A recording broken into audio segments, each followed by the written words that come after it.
In this video, you'll be learning about this topic. Okay, so here's my question for you guys that I'm chewing on. Right now, you see everybody coming out, all these big banks that are saying that their price expectation or what they think the value of Bitcoin is basically Plan B's stock to flow valuation of, call it $200,000 to $300,000. Everyone and their kid sister is coming in and saying, yeah, I think Bitcoin's worth this amount, right?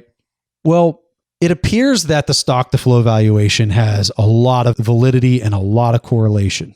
When we look at just the chart that was published well in advance of the halving, we look how it's playing out to date, it really appears that that's kind of what's taking place.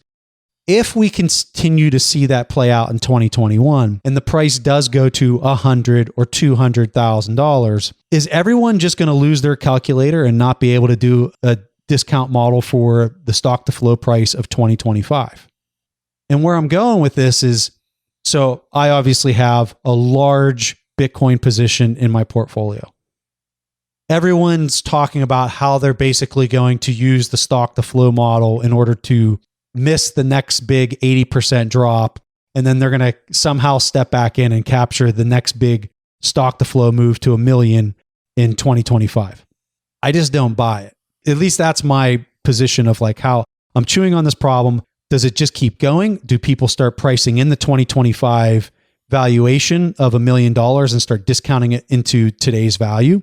Because if you do, you don't sell. You just continue to hold, because any price under 200,000 is a great price, right? So I don't know how to answer that, but I'm curious how you guys see whether you even think the stock to flow is valid, whether you think this is the quote unquote final cycle for Bitcoin or whatnot. I'll be quick. I think the stock to flow model has been demonstrably valid. And so I would watch it and, until it's proven otherwise. The thing I have found that I've seen much of the Bitcoin discussion on FinTwit in particular, but some of the price targets as well, centers on the technological side, or coming at it from a technologist. And the thing I've not seen as many people coming at it from is the other side, which has never been true before, which is the U.S. is insolvent. You look at the U.S.'s big three expenditures, entitlements, defense, and treasury/interest, it's 140% of tax receipts. COVID basically blew a gaping hole in the U.S. fiscal position. And what I bring this up because if you overlay that with your view of, hey, does it just take off and run? The thing I don't see anybody talking about as it relates to this, the typical stock to flow where you have the run up and then it pulls back 60, 80% and then it off for another is in none of these prior cycles has it literally been the case where the U.S. can't make ends meet unless the Fed is filling in the gap. And my gut tells me that at the very least, that suggests that the stock to flow model dictated pullback will be much less severe than it has been in prior cycles. And at best case, just skips over them entirely. But I'm coming at this from a complete non-technologist standpoint. So I'll stop there. But personally, that's how I'm thinking about it, that basically you won't get as big a one, or you might not get one at all because of what has happened to the fiscal situation. Yeah, the backdrop is just that ugly. It's gotten so bad so fast. Lynn, help me. And if I was going to rephrase it, it's like, what in the world do I say on this show after the price goes through 100,000 when people are saying, do I buy? Like, how in the world can you possibly answer that question? I know it's going to be a huge, huge issue for me later in the year if this keeps going in the direction that I suspect it's going. Like, what do you say to somebody? Yeah, I have similar issues. I have clients asking, like, let us know when you think it's a good time to sell. The way I'm approaching it, to back up, is, so I went long in April 2020. I wrote that big public article in July 2020. And so my view at the time was that I had a very high conviction that Bitcoin would do very well through that year into 2021, based on the 18 months or so after the halving event. Now, the part that I had low conviction on is what price target it would reach. Basically, it was like north of here by a lot.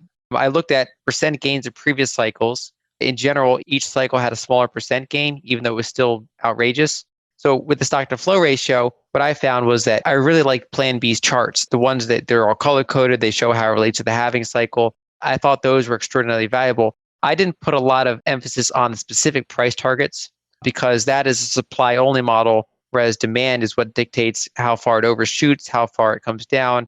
It's ultimately going to be dictated by supply and demand, but that kind of has an implicit kind of a static demand assumption.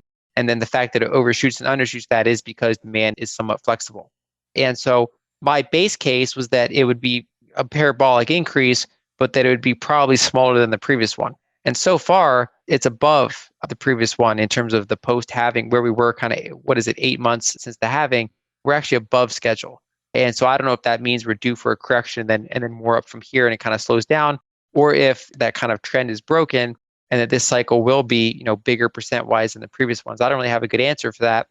I am monitoring things like the market cap to realized cap ratio, basically monitoring a bunch of different kind of on-chain indicators, sentiment indicators. And basically my view would be to let people know when some of those indicators look a lot like previous tops. And then people from there can judge what to do with their own situation. That doesn't mean, it's going to crash. It just means historically, we're in the danger zone now. That can mean different things depending on what happens. And so my view is that basically you can have a blow off top. And then if you were to get enough of a correction that kind of shakes people's confidence in it, that's when the narrative shifts. Because I think we're in kind of a bubble in a sense. Basically, with any sort of investment, there's a really kind of big spectrum of information, right? So whether it's a stock that people know the fundamentals of and they can tell you everything about it versus someone who thinks just, that they did a share split, so the number's going to go up, kind of like just low information investor versus high information investor. Same thing with Bitcoin, right? There's people saying that it's only going up because of reasons X, Y, Z, and they're not talking about the supply. They're just kind of having a narrative. Whereas other people are, have been showing like ahead of time what the rally would do, and it's done almost that exactly. And so I think there's a spectrum of information there. And I think that there are some people that when you get that kind of blow off top, they can say, oh, it's been a bubble, the narrative. And you could get a lot of that kind of that doubt, right? So people say, maybe it was a bubble, crazy, I want to sell. And you get the momentum to the downside. My base case would be that would be smaller than the previous percent-wise. I do think there would be probably some correction, but I don't know. I think that the best way to answer for people is that they can make sure that their position size is one that it doesn't keep them up at night. I think that's the way to handle it. I don't think that there's, they're trying to time it perfectly is probably not the right approach. And instead it's saying, what is the position size right for you, right? There are some hardcore Bitcoiners that are just never going to sell. They don't care if 95% of their net worth is in Bitcoin. And so that's their answer. Whereas if you're someone else and they put, say, 5% of their portfolio in Bitcoin and now it's 50% of their portfolio, and they're checking Bitcoin 5 times a day, maybe for that person, the answer is, okay, rebalance. Go back to your target allocation. I wouldn't really recommend having 0 Bitcoin, but I think that there are ways that they can dial back risk, especially when you've had a 5x or a 10x gain at some point, and you want to kind of rebalance some of those into other assets. I think it really is going to come down to the individual sentiment and individual circumstances of that person.